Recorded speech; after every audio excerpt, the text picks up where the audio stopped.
오늘 말씀은 디모데후서 2장 2절입니다. 우리 같이 봉독하겠습니다.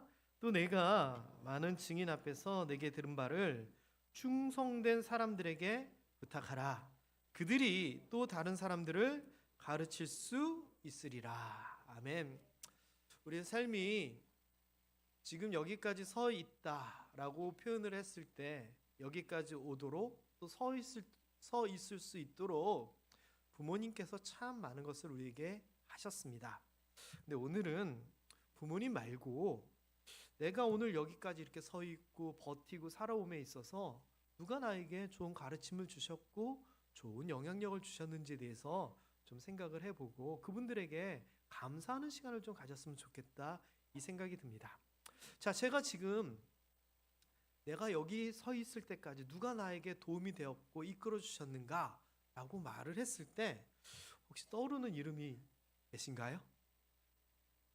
내가 이렇게 살아온 데 있어서 나의 스승, 선생, 앞서서 도와주시는 분, 떠오르시는 분 계세요? 부모님 말고. 그러면 예를 들어서 이런 분도 있을 것 같아요. 내가 믿음이 뭔지 처음으로 알게 해주신 분, 떠올려 보세요. 부모님일 수도 있겠고 또 우리 김문부 목사님일 수도 있겠고, 그렇지 않아요? 그리고 아니면 내가 인생에 있어서 너무 어렵고 힘들 때 내가 흔들리지 않도록, 또는 넘어져 있을 때 일어날 수 있도록 붙잡아준 사람은 누가 있을까? 떠올려 보세요. 진짜 선생님이고 스승입니다, 그런 분들이. 아니면은 말 한마디 그냥 툭 해줬는데 그 말 한마디가 아직도 따뜻하게 내 마음속에 남아있게끔 해준 그 사람, 위로해주고 격려해줘서 힘 써서 다시 일어나서 여기까지 올 수 있고 여기 서 있을 수 있게 그렇게 도와준 사람이 누가 있을까? 한번 이름들을 생각해 보세요. 그런 분들이 있었으면 오늘 나의 선생님, 나를 이끌어 주신 분, 나의 스승님으로 생각하고 감사할 수 있었으면 좋겠습니다. 그런 오늘 되기를 주님의 이름으로 축복합니다. 우리 옆에 분들에게 이렇게 인사하겠습니다. 좋은 날입니다. 선생님들에게, 스승님에게 인사하고 감사합시다. 제가 뒤에가 너무 길었나요? 우리 스승님들에게 감사합시다. 다시 한번 인사하겠습니다.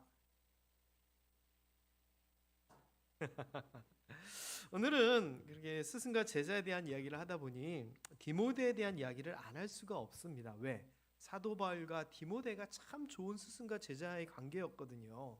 자, 이 디모데라고 하는 사람은 사도행전 16장에 등장을 하게 됩니다. 뭐라고 등장을 하냐면은 더베와 루스드라라고 하는 곳으로 갔는데 디모데라고 하는 사람이 있더라라고 얘기를 하면서, 이 디모데는 어머니가 믿는 유대 여자였고 아버지는 헬라인, 그리스인이었더라, 이렇게 설명을 하며 시작이 됩니다. 그리고 여기에 대해서 디모데후서 1장 5절에 디모데에 대해서 이렇게 얘기합니다. 내 속에 거짓이 없는 믿음이 있다는 것을 내가 안다. 그런데 이 믿음이 어디에서 시작되었는가? 바로 너의 외할머니 로이스와 어머니 유니게에게 있다가 너에게 이어졌다는 것을 내가 안다라고 이야기를 합니다. 그래서 이 디모데에 대해서는 그 어머니와 그 외할머니의 믿음을 이어받은 사람이다라고 성경에서 이렇게 직접적으로 설명을 해주고 있지요. 게다가 이 디모데를 또 뭐라고 표현을 했냐면은 제자라고 표현을 합니다. 제자. 이 제자는 마데테스라고 하는 단어를 썼는데 말 그대로 예수님의 12제자처럼 특정한 인물을 얘기하는 것이 아니라 말 그대로 배우는 사람, 따르는 사람, 학생을 얘기하는 거라서 여기서는 특별히 사도 바울의 제자라고 하는 표현이 아니라 예수 그리스도의 도를 따르는 주의 제자를 이야기하는데 디모데가 그런 사람이었다라고 이야기를 합니다. 게다가 이 디모데를 또 뭐라고 2절에서는 얘기하냐면은 칭찬받는 자다라고 얘기를 합니다. 그래서 그 지역 공동체 내에서, 신앙 공동체 안에서 디모데 믿음 좋아, 아이고 디모데 나이도 어린데 어떻게 이렇게 살아가실까 하면서 칭찬을 많이 받았다라고 이야기를 합니다. 그래서 사람들이 이 디모데의 이름을 본따기도 하는데 디모데라고 하는 이름의 뜻이 뭐냐?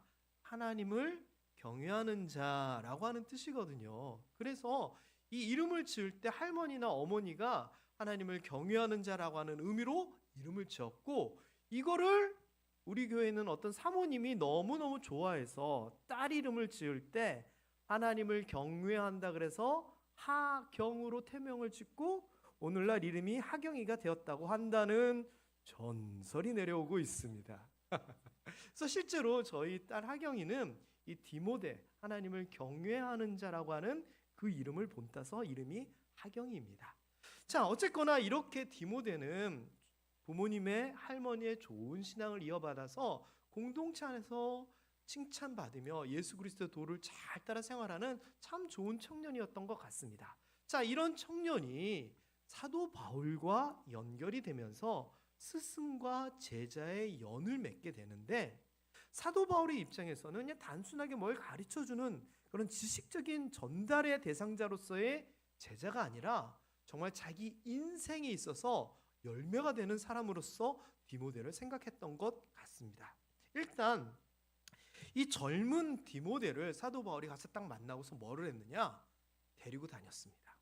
그래서 바로 그 옆에 여러 성으로 다녀가면서 사람들을 가르치고 알려주고 할 때 디모데를 데리고 다니면서 이른바 실습을 시킨 겁니다. 이번에 김천예고에 교생 선생님이 새로 오셨는데 우리 김종탁 선생님의 제자시거든요. 그래서 교회 한번 와라 이렇게 전화하는 걸 제가 엿들었는데 오셔가지고 제가 지금 깜짝 놀라가지고 못 보던 분이 앉아 계셔서 하여튼 반갑습니다 선생님. 네. 자주 뵐지도 모릅니다. 자, 어디까지 얘기를 했죠?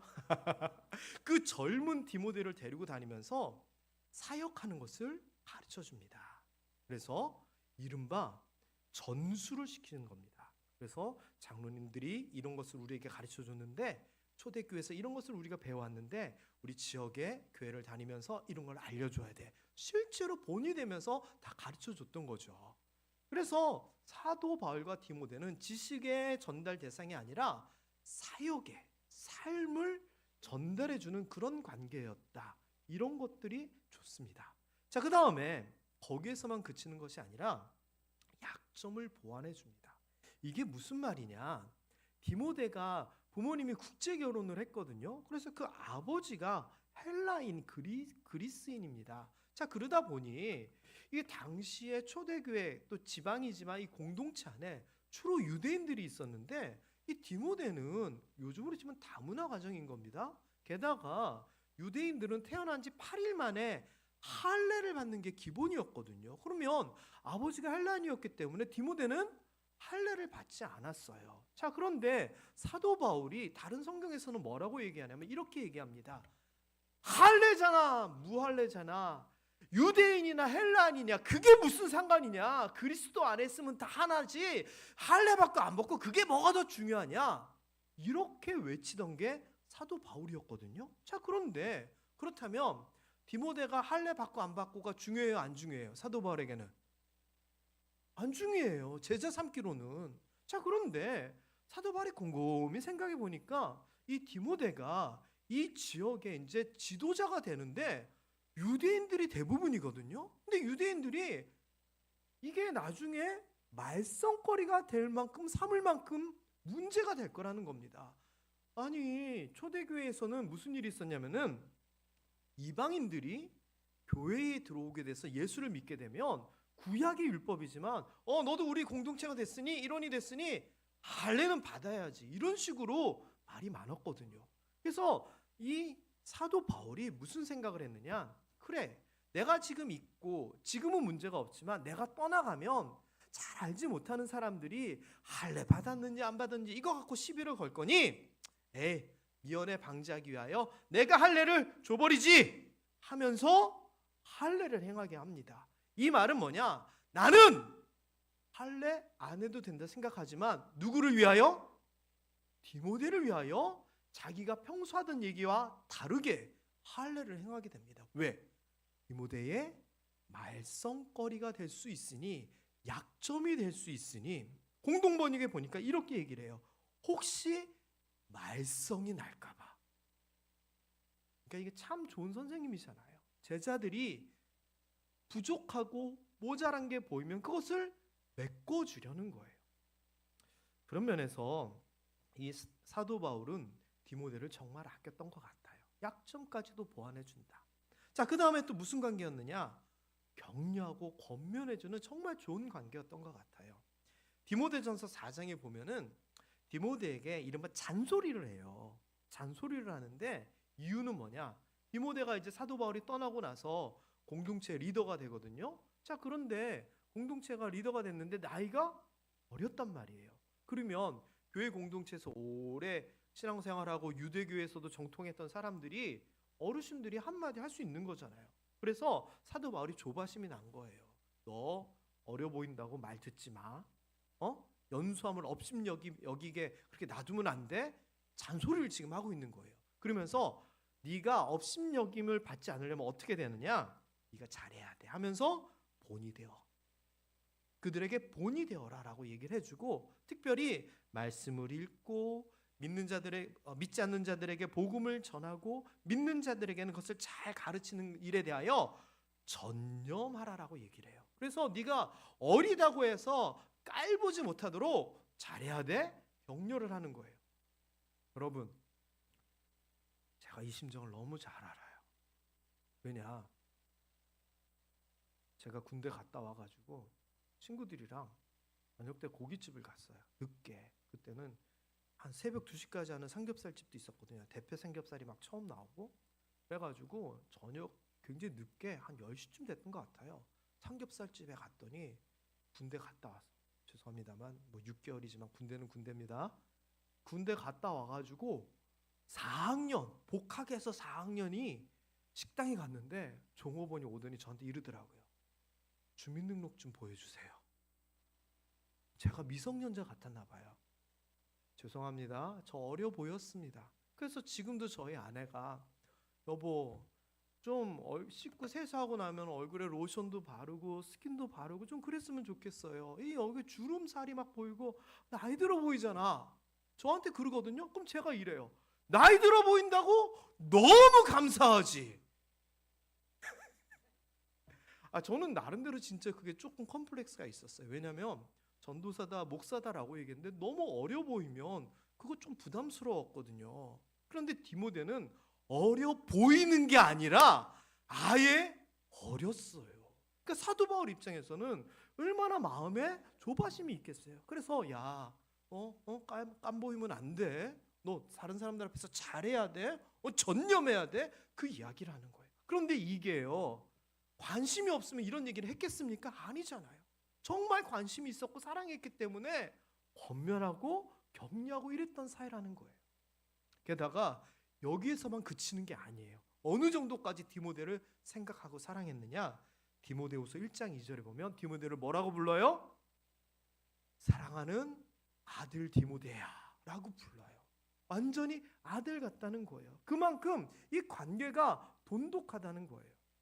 그래서 이 사도 바울에게 있어서 디모데는 단순히 그냥 뭔가를 알려주고 내 밑에서 뭔가를 배운 학생, 제자 수준이 아니라 자기의 모든 것을 쏟아서 사랑해주는 아들까지의 관계로 그렇게 디모데를 생각했다는 거죠. 여러분, 우리에게 그런 스승이 있으면 얼마나 좋을까요? 여러분에게 정말 모든 것을 쏟아놓는 스승, 그런 사람이 있었습니까? 있었으면 그것이 축복입니다. 요즘은 이제 선생님들이, 정말 선생님들한테 죄송하지만 아이들과 관계 맺는 것을 겁을 내시는 것 같아요. 왜? 누구만 잘해주면 다른 쪽으로 말이 듣고, 그러니 똑같이 대하는 거예요. 그리고 방과 후에 아이들과 어울려서 논다? 그런 거 없어요. 왜? 말 나오거든요. 근데 제가 저희 아내한테 얼마 전에 너무 재밌는 얘기를 들었어요. 그게 뭐냐면은 우리 아내가 순대를 먹게 된 이유. 순대를 우리 아내가 어떻게 해서 허락 떨어졌습니다. 얘기해도 된다. 고개를 이렇게 숙이면서 아이고 이러시는데, 순대를 어떻게 먹게 됐느냐? 학교 선생님이 이제 예전에도 그렇고 지금도 그렇지만 발령을 받아서 가는 거잖아요. 오시면 지금은 좀 그런 게 아까 얘기한 것처럼 드물지만 옛날 학교 선생님들은 애살궂게 애들 챙기고 데려다 먹이고 막 그런 것들이 있었어요. 같이 놀러도 가고. 저도 선생님이랑 어디 놀러 갔던 기억이 나요. 일요일 날 오라 그랬는데 막 하여튼 그것 때문에 교회 때문에 가느니 못 가느니 막 그러다가 그런 기억이 나는데, 선생님이 집에다가 초청을 한 거예요. 그래서 순대를 먹게 됐는데 그 전까지는 순대를 안 먹었대요. 근데 갔는데 다른 애들이 순대를 다 맛있게 먹는데 자기는 안 먹으면 안 될 것 같더래요. 다 먹는데 자기만 안 먹을 수는 없잖아요. 그래서 먹게 돼서 여기 지금 순대 먹는 최기현 사모가 되었다 하더라고요. 근데 그 이야기를 들으면서 야, 그 선생님 참 대단하다. 애들 데리고 와가지고 떡볶이 먹이고 순대 사주고 진짜 선생님 같다. 이 생각이 제가 들었거든요. 그렇게 진짜 선생님으로서 삶을 나누고 마음을 주고 사도 바울이 그랬던 거예요. 근데 그 마음을 주는 정도가 디모데에게는 좀 더 각별했다는 거죠. 이런 사이였던 겁니다. 게다가 이 디모데 후서를 쓴 시기가 언제냐? 바울이 로마 감옥에 갇혀 있을 때예요. 어느 정도까지 비장한 마음을 사도 바울이 품고 있었냐면은 4장 7절에 보면 이렇게 얘기를 해요. 나는 선한 싸움을 싸우고 나의 달려갈 길을 마치고 믿음을 지켰다. 내 달려갈 길을 마쳤다라고 표현을 쓰면 이게 무슨 의미예요? 내가 지금 열심히 살아왔는데 이제 내 삶이 끝나고 마무리돼가는 삶의 끝자락임을 직감한 거예요. 왜? 감옥에 갇혀 있잖아요. 재판 받아야 되고 실제로 사도 바울은 그 로마에서 순교를 하게 되잖아요. 그러면 내 인생의 끝자락에서 무슨 마음이 들까요? 어떤 생각이 들까요? 어떻게 하면 살아날까? 어떻게 되면 이 길을 탈출할까? 그런데 사도 바울의 생각은 자기가 살아나고 재판에서 이기고가 아니었어요. 복음이었어요. 시작 자체도 그랬잖아요. 응? 로마 총독에 의해 가지고 재판 받을 때 그 사도 바울 죄 없다는 거 알았어요. 그래서 이제 풀어주려고 그랬더니 사도 바울이 뭔 소리냐? 나 로마 가서 황제에게 재판 받겠다. 사도 바울이 우겨서 로마 간 겁니다. 그러면서 사도 바울이 목적이 뭐였죠?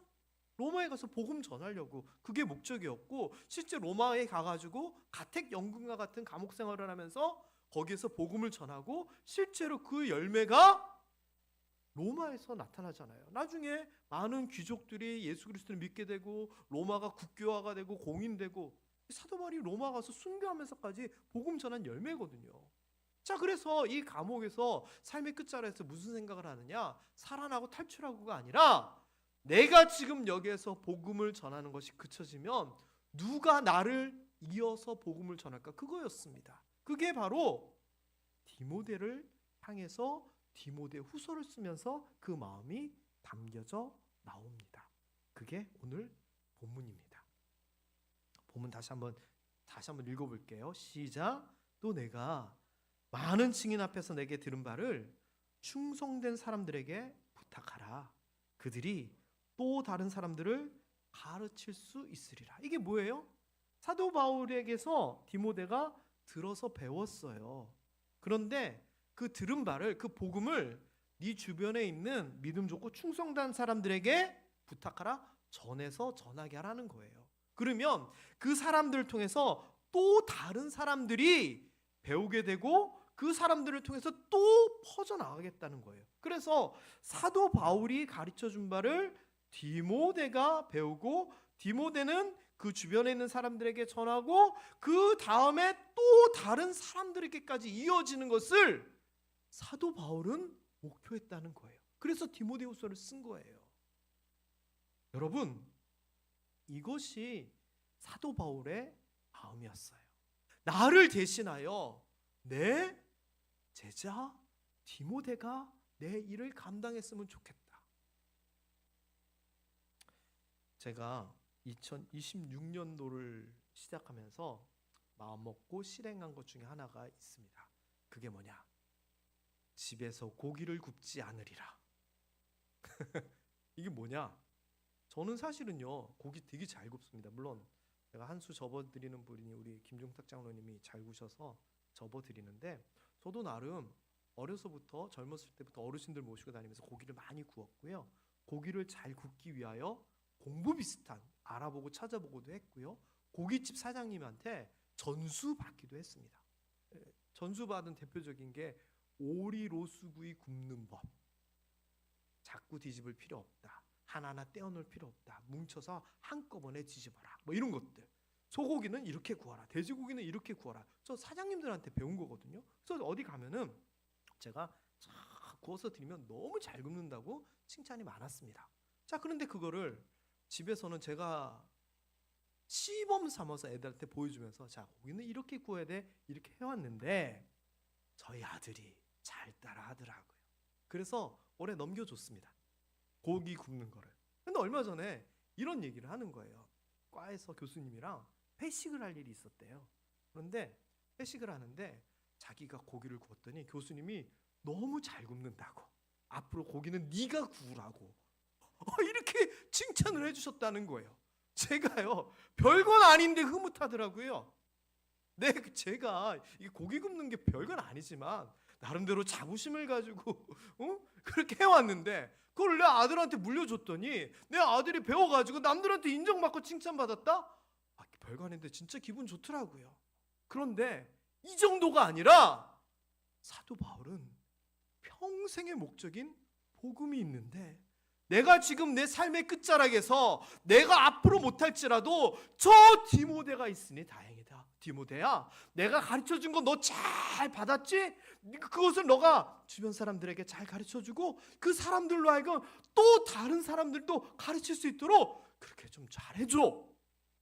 이렇게 당부를 합니다. 스승으로서 제자들에게 기대하고 소망하는 바를 이야기하는 거죠. 여러분, 그러면 지금까지 여러분이 살아오면서 여러분의 입장에서 스승님들을 바라보면서 감사합니다 그렇게 생각하셨잖아요. 그런데 감사합니다에서만 그치면 안 돼요. 뭐가 필요하냐면 나도 그리하겠습니다. 따라합니다. 나도 그리하겠습니다. 위에 스승님에게, 선생님에게, 목사님에게, 장로님, 권사님에게 좋은 영향력을 받았으면 나도 그리하겠습니다. 그 영향력을 이어줘야 된다는 겁니다. 저는요, 누군가가 저한테 와가지고 그렇게 얘기를 하면 너무 기뻐요. 사실은 지난 주 중에 어떤 목사님한테 카톡이 왔어요. 1년에 한두 번 보는 목사님인데 제가 예전에 있던 교회의 학생이었고 청년이었어요. 근데 목회를 하고 신학대학을 가고 목사님이 돼서 만날 때마다 잘 지내니 뭐 이렇게 얘기를 해주거든요. 그런데 그분이 느닷없이 문자를 보내는데 문자를 보니까 선물하기, 과일 선물하는 그 내용인 거예요, 저한테. 그래서 선물을 보냈어요. 그러면서 나름 긴 문자로 목사님을 항상 옆에서 챙겨주시고 너무 감사합니다. 스승의 날을 맞이하여 마음을 전합니다. 제가 그래가지고 가슴이 철렁한 거예요. 그래서 문자를 이렇게 보냈어요. 왜 그래 무섭게.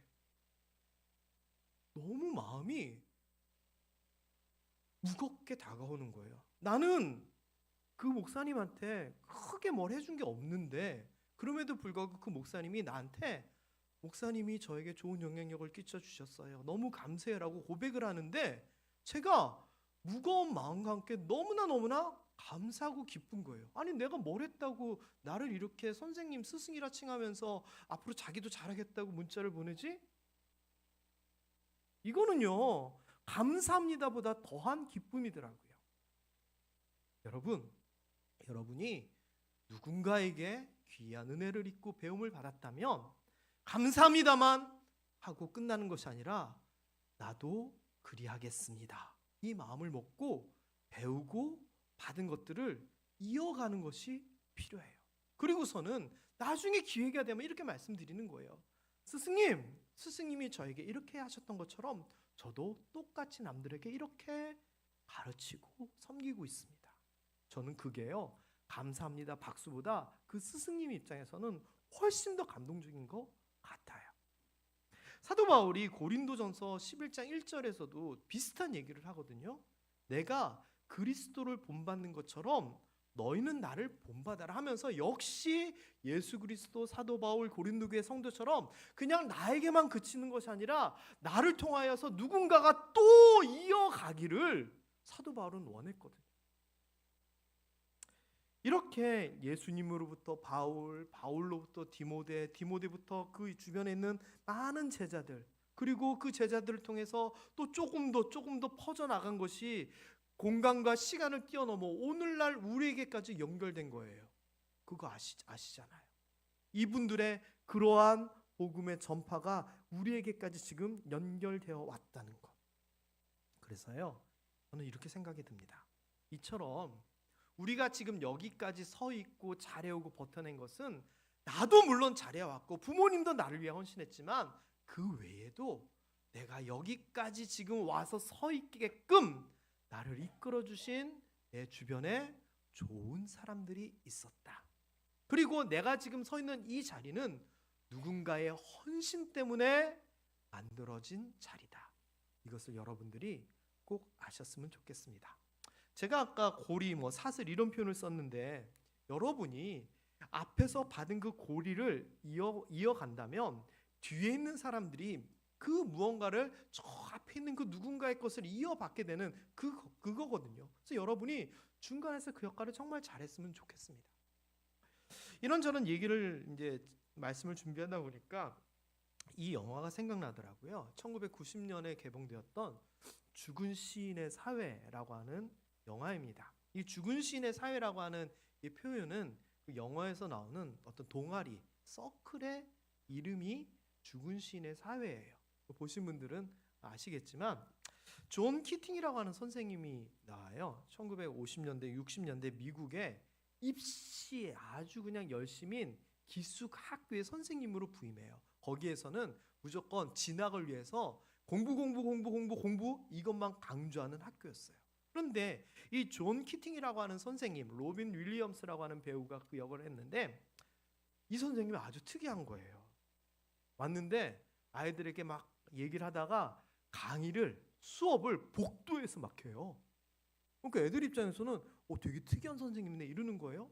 그런데 아주 굉장한 장면이 나오죠. 선생님이 수업 시간에 이 교탁 위로 벌떡 올라가요.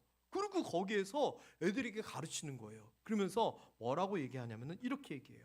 내가 왜 이 위에 섰는지 아느냐? 나는 세상을 다른 각도에서 보고 싶어서 여기에 섰다. 굉장히 충격적이고 이 영화를 대표하는 장면이거든요.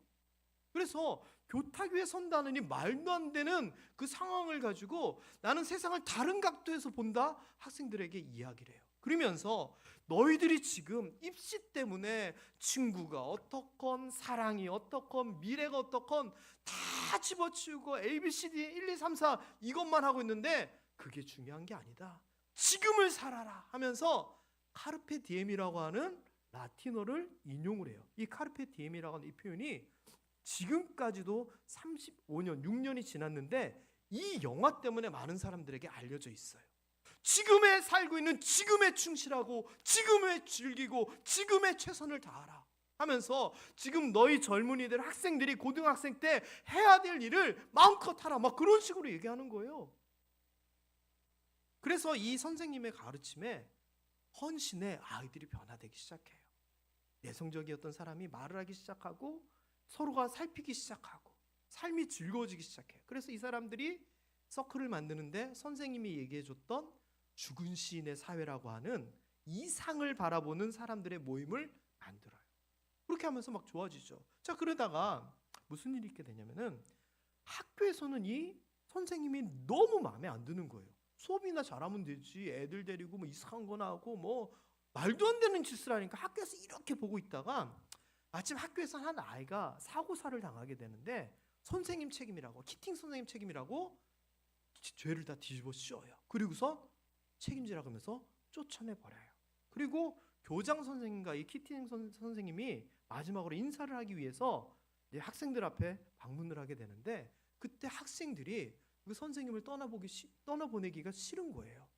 그러면서 제일 소심하고 제일 적응하지 못했던 학생이 변화되어서 선생님 가지 말라, 선생님 고마웠다 이걸 하게 되는데 어떻게 하냐면은 맨 처음에 키팅 선생님이 나는 세상을 다른 각도로 보기 위해서 그래 하면서 책상 위에 올라갔던 것처럼 학생이 교장 선생님 앞에서 책상 위로 올라가요.